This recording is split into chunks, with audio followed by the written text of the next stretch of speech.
it's still in the works. It's you're the first person to hear about it, actually, other than those that are involved in the project itself. It's called Sonic Love Affair, and it's a very interesting film about a funeral band that basically ends up finding their own musical voice and coming out of the dark world of funeral music, and very sort of European in black and white.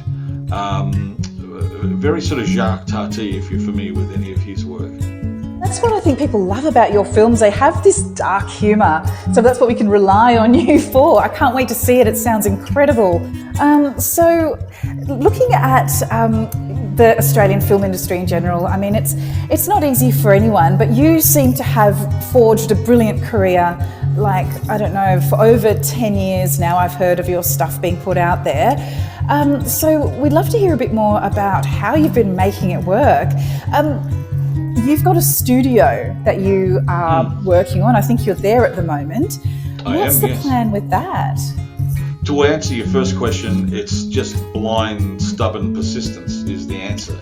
I think it's very, very hard for anyone I was talking to some of the interns we have here today about how difficult it is to make films, and anyone that is successful or otherwise will tell you that they've had a slate of projects that they've been wanting to get up, and you never quite know which one is going to hit the mark or get the attention of generally those with money that will make it doable. So the answer to the question is it's just pure blind persistence. Sort of, for want of a better word, maybe an unrealistic sense of your own worth, where you just basically keep selling your ideas to people until something sticks.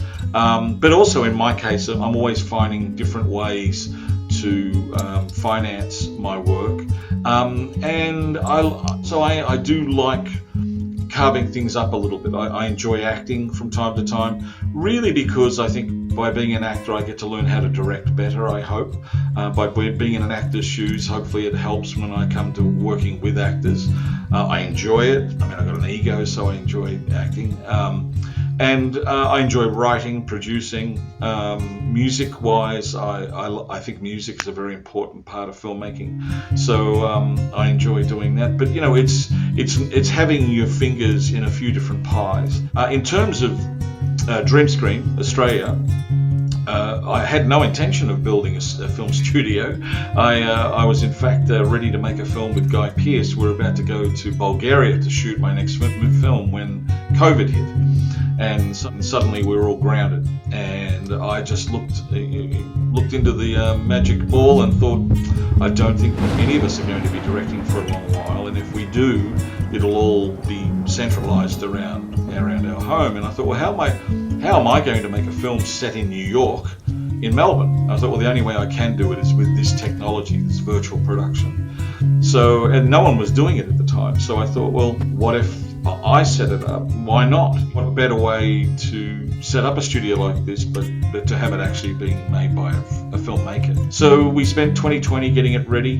By November, we'd actually got the company up and running. We've been running for a couple of years. We've worked on many TV series. We've just finished our second season of Universal NBC's La Brea, that TV series. So we've been doing some great work on that, and a lot of commercials. And basically what it is we have a giant LED screen in our studio that's about 15 meters long by 6 meters high, and we put an actor in front of it, and with the technology we've got, we can make it look like that actor is actually at that location.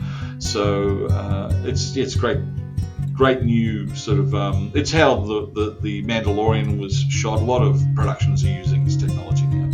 That is so cool, and to think that you're making it happen with your own hands, that's really, it's commendable. It's so wonderful that we're connecting today about this.